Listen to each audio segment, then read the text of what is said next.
রাজধানীর আদাবরে একটি এমব্রয়ডারি কারখানায় ছিনতাই ও প্রকাশ্য হামলায় অন্তত ৩ শ্রমিক আহত হয়েছেন। একজনকে আশঙ্কাজনক অবস্থায় সোহরাওয়ার্দী হাসপাতালে ভর্তি করা হয়েছে। প্রতিবাদে রাতে থানার সামনে বিক্ষোভ করেছেন কারখানার শ্রমিকরা।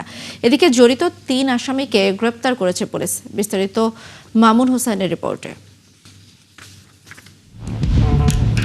সিসিটিভি ফুটেজে দেখা যায় শনিবার রাত 9:15টার দিকে রাজধানীর আদাবরের একটি এমব্রয়ডারি কারখানায় ঢোকে অস্ত্রধারী সন্ত্রাসীরা। এ সময় শ্রমিকদের বেতন খাতের টাকা ছিনতাইয়ের চেষ্টা করে তারা। বাধা দেওয়ায় ধারালো অস্ত্র নিয়ে হামলা চালায় শ্রমিকদের ওপর। এতে বেশ কয়েকজন শ্রমিক গুরুতর আহত হন। প্রতিবাদে রাত 10টার দিকে আদাবর থানার সামনে বিক্ষোভ করেন কারখানার শ্রমিকরা। গরমে দাপাদাপি। ঘরের চালের স্থায়ী সমাধান আনোয়ার সিমেন্ট শীট। আমরা যখন বেতনের সময় আসে, বেতনের টাকাটা দিই একটা ওয়ার্কারের হাতে, তখন ওরা যখন রাস্তায় বের হয় তাদের কাছ থেকে টাকা এবং মোবাইল ছিনতাই করে নিয়ে যায় ছিনতাইকারীরা। আমরা থানার মধ্যে সবাই আসছি। থানা আমাদের বড় ভাইরা গেছেন, আমাদের এমব্রয়ডারি অ্যাসোসিয়েশনের সভাপতি গেছেন।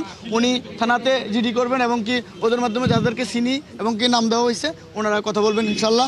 আমরা চাই একটা সুষ্ঠু সুন্দর তদন্তের মাধ্যমে এদের আইনের আওতা আনা হোক। থানা বলছে আমরা সন্ত্রাসমুক্ত আদালত এলাকা চাই, আমরা শান্তিতে বসে করতে নিরাপদে ব্যবসা করতে চাই। আমাদের এটাই আমরা থানার কাছে অভিযোগ করছি যে আমরা নিরাপদে শান্তিতে আমরা যাতে ব্যবসা বাণিজ্য খাইতে পারি। এ ঘটনায় আসামি রাসেল, মারুফ ও হাসানকে গ্রেপ্তার করেছে পুলিশ। মোহাম্মদপুর জোনের সহকারী পুলিশ কমিশনার জানান, কিশোর গ্যাং ও চাঁদাবাজদের দমনে টহল জোরদার করা হয়েছে। মেসেজ ওটাই যে ব্যবসায়ীরা যে কোনো ইনসিডেন্ট আমাদেরকে সাথে সাথে জানাবে।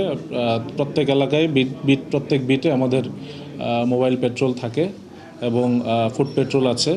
তো যে কোনো ইনসিডেন্ট ঘটার সাথে সাথে আমাদেরকে জানালে আমরা তাৎক্ষণিক ব্যবস্থা নিতে পারবো। আর ভিজিবল পুলিশিং বাড়ানো হচ্ছে, তাতে করে আশা করছি এই ধরনের ইনসিডেন্ট সামনে আর হবে না। ঈদকে সামনে রেখে এ টহল ও নজরদারি আরও বাড়ানো হবে বলে জানান তিনি। মামুন হুসাইন, ৭১, ঢাকা।